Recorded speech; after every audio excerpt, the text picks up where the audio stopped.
துணை முதலமைச்சராக பொறுப்பேற்க உள்ள உதயநிதி ஸ்டாலின் சிஐடி காலனியில் உள்ள ராஜாத்தி அம்மாளின் இல்லத்திற்கு ஆசி பெறுவதற்காக அங்கு சென்றிருக்கிறார். அந்த நேரடி காட்சிகளை பார்க்கலாம்.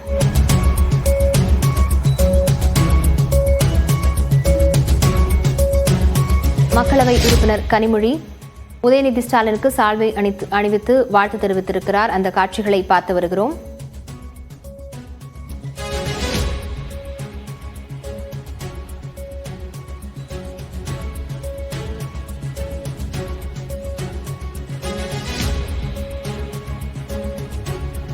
பள்ளிக்கல்வித்துறை அமைச்சர், மேயர் உள்ளிட்டோரும் உடன் சென்றிருக்கின்றனர். சிஐடி காலனியில் உள்ள ராஜாத்தி அம்மாளின் இல்லத்திற்கு துணை முதலமைச்சராக பொறுப்பேற்க உள்ள உதயநிதி ஸ்டாலின் சென்று ஆசி பெற்றிருக்கிறார். அந்த நேரடி காட்சிகளை பார்த்து வருகிறோம். அவருக்கு கனிமொழி எம்பி வாழ்த்துக்களை தெரிவித்து சால்வை அணிவித்து வாழ்த்து தெரிவித்திருக்கிறார். அந்த காட்சிகளையும் பார்த்து வருகிறோம்.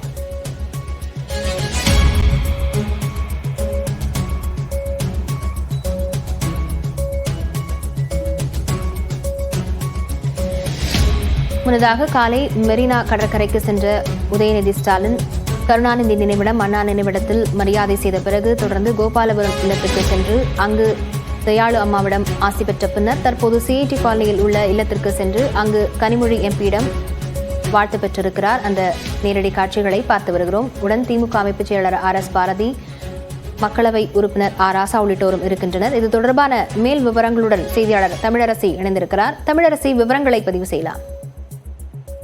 லாவண்யா, துணை முதலமைச்சர் உதயநிதி ஸ்டாலின் இன்று காலை முதலில் முன்னாள் முதலமைச்சர்கள் அண்ணா மற்றும் கருணாநிதி ஆகியோர் நினைவிடங்களில் மரியாதை செலுத்தினார். அதன் பின்னர் பெரியார் திடலுக்கு சென்று மரியாதை செலுத்தினார். பின்னர் மறைந்த பேராசிரியர் அன்பழகன் இல்லத்திற்கு சென்று அவருடைய படத்திற்கு மலர் தூவி மரியாதை செலுத்தினார்.